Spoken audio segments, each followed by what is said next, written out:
And what was really interesting about the trajectory of those kind of Black stories. I think was it the Hughes brothers? Is that their name? They did an animated version of Black Panther that brought in all kinds of Black, not anti-white, but a Black historical perspective to the story of Black Panther, which was largely, from what I remember, left out of the Marvel earlier works. But so the Hughes brothers brought that in, and then with one of the biggest studios in the world, they actually allowed a Black filmmaker and Black actors to continue along the, watered down a bit, but along those lines of speaking Black truths. So it speaks to a huge systemic shift in Hollywood films. But here's the thing. First, I'm probably the biggest comic book fan out of all of us. And I bought, like, the moment Black Panther came out when I was a kid, I bought every single, like, if he was in the comic book, I bought it. I dreamed of playing him. When kids were playing superheroes, I was always Black Panther. And I dreamed, like, when I wanted to be an actor, I was always like, one day I'll play Black Panther. When the Marvel movie series sucked, when every single Marvel product sucked, I was like, I'm gonna make the one movie that's not gonna suck. It's gonna be Black Panther.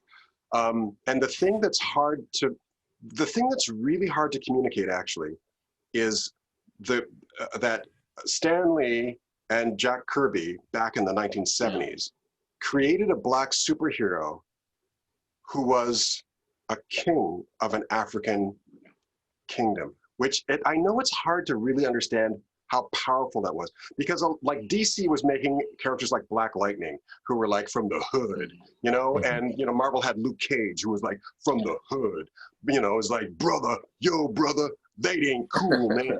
But then Black Panther was this regal figure who was, you know, a leader of a nation and had such dignity. And these two white Jewish writers, they insisted that Black Panther had dignity and power, and he was equal. He was amongst equals when he was in the Avengers. I don't want to get too nerdy about it, but when Chadwick played that character, and when I heard his interviews and stuff like that, all I felt was jealousy. Really, all I felt was jealousy, because he was somebody who was going to do the character justice. He made the character an African, and he filled that character with such dignity and poise, the dignity and poise that was originally intended for the character.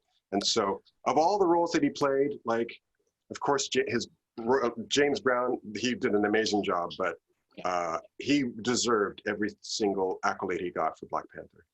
I do want to say, though, that I would pay to see you in the Black Panther suit trying to do some of those stunts now.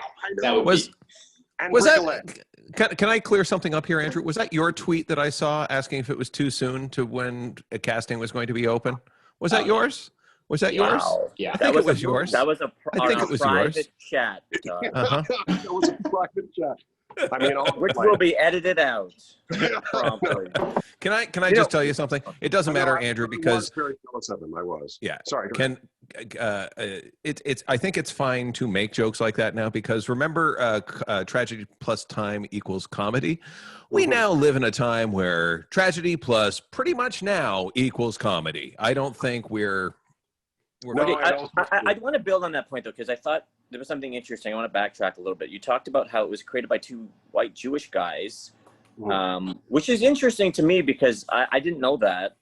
And it was, you know, obviously a great role, an iconic in a franchise, and it's helped a lot of people. It's helped legitimize multiculturalism in the film industry internationally, because Black Panther has made so much money. It's like billions of dollars, right? And yet today, I think if two Jewish white guys had this idea, even for like an empowered Black leader comic book, there's no way that they'd be allowed to do it. They might even have their careers canceled.